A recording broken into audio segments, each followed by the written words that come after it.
out of Buffalo, according to Adam Schefter, the Bills are signing Joe Brady to a 5-year deal to be their next head coach. Joe Brady, of course, has been the Bills' offensive coordinator since 2022, starting as Josh Allen's QB's coach and then becoming the OC. And now he will serve as Josh Allen's head coach going forward. All this news just coming in right now as J. Mac rejoins the desk with us. What's our reaction to this? Go ahead. It was kind of what I expected when Sean McDermott got let go. My thought process was you have an offensive coordinator in Joe Brady who has a really good relationship with Josh Allen.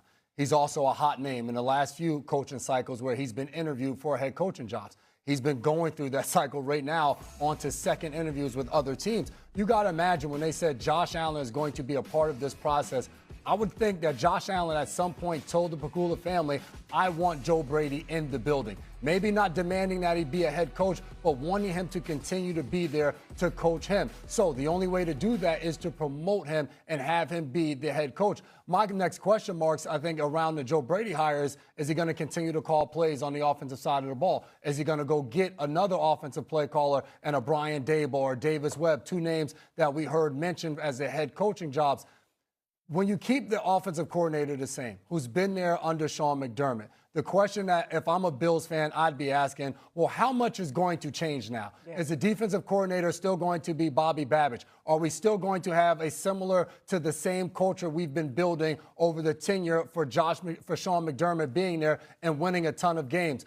Do the ownership and general manager and Brandon Beane believe that Joe to win 2 more games? That's the only thing they have to do from what Sean McDermott was able to do. They've been in the conference championship game. Win that game and win the Super Bowl. They're 2 games away. So do you believe that within that he is the answer to getting over that hump for what Sean McDermott couldn't do? My question is how much changes within that building to make the firing of Sean McDermott actually make sense for the Buffalo Bills? Saturday?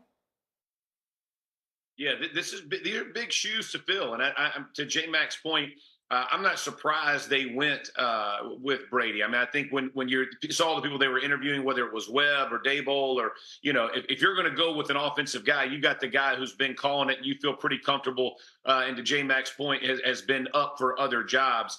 I would say the hiring portion of this is going to be the key, right? Who's his defensive coordinator? Is he going to call plays? And even if he does call plays, who's his OC going to be? Because that head coaching responsibility is going to require a ton of time away from, being with players, which he does each and every day. And so who's the guy who's going to start the game plans week in and week out, go through it, get it laid out? Who's Josh Allen comfortable with in doing that role? And look, I was with Mike McCarthy when we were in Green Bay, and that was my first experience of having a head coach be an offensive coordinator. And it was funny because Tom Clements was, quote, our offensive coordinator, but wasn't calling. And so there's just some things you're going to have to work out. But who he hires, I think, goes a long way to the success of the Bills. The main issue is, and J-Mac said it best, this ain't about winning, because Sean McDermott won a bunch of games. This ain't about going to the playoffs and winning, because he's won a bunch of playoff games. This is about Super Bowl or bust.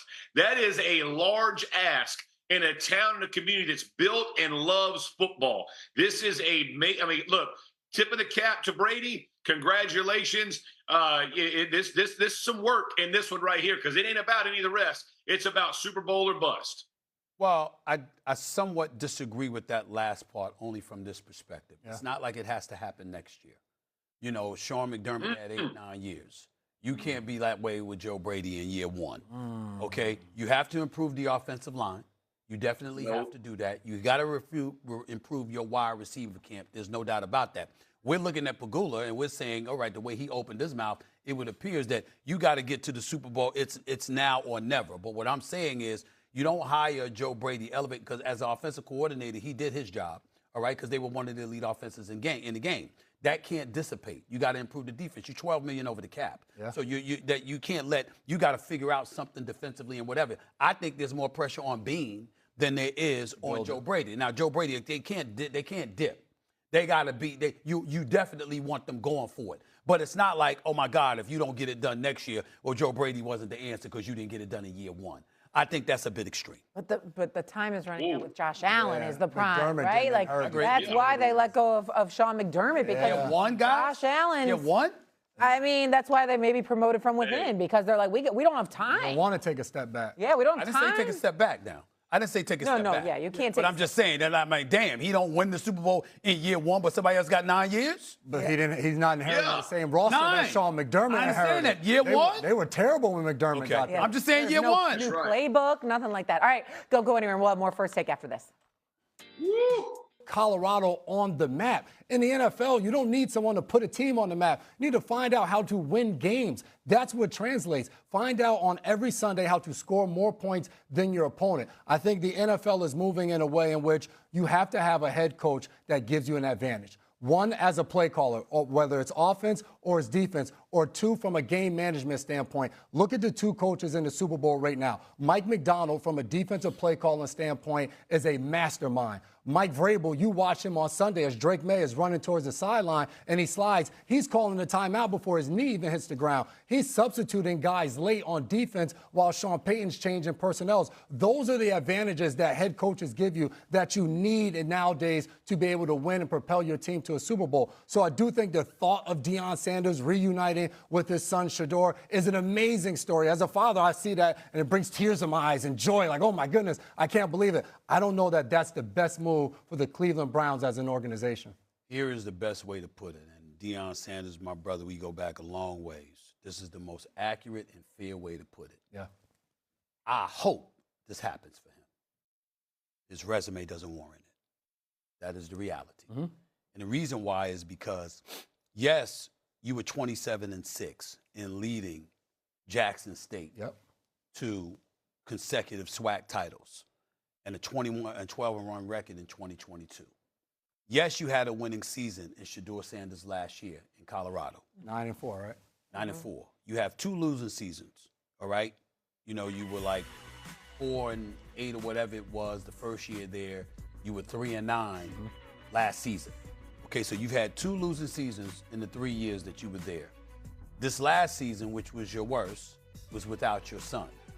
When you won, it was with your son. At Jackson State, and then that, you know, those 2 years at Colorado, the 1 year that you had the 9-4 record, you won with them, okay? I believe that Deion Sanders can coach. I think the man knows football. I think he knows how to galvanize folks. Absolutely. We all know that he's the greatest cornerback in the history of the sport. No doubt about it. We know that his football IQ is top-notch, and he can go out there and compete. You give him equal talent, he can make some things happen. And obviously in the National Football League, you're going to have talent that you don't have at Colorado when you're going up against some monsters in college football. So the talent level is going to elevate. So I have no doubt that if he were an NFL coach, that I believe he would do a good job. But the question is whether or not you deserve it. And it can't always be about you coaching your son. Now, here's the other part that we'd be remiss in neglecting to bring up. If you were to get the Cleveland Browns job, is that why Shador Sanders had such a hard time getting an opportunity? Because coaches and people within the organization were sensing that you were the heir apparent, the Kevin Stefanskis of the world and people working under him?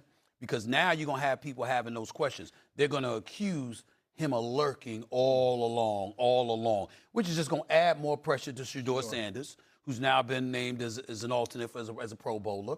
You're going to have all of these questions, all of these suspicions, all of this stuff coming up. Me personally, I have been on the record. Deion, in fairness to him, when we've spoken, he has adamantly disagreed with me.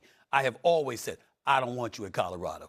Deion and Boulder, Colorado, don't mess with me. I wanted that brother in the SEC. I wanted him at Texas A&M. I wanted him at Florida. I wanted him at someplace like that. Or, no, not the SEC.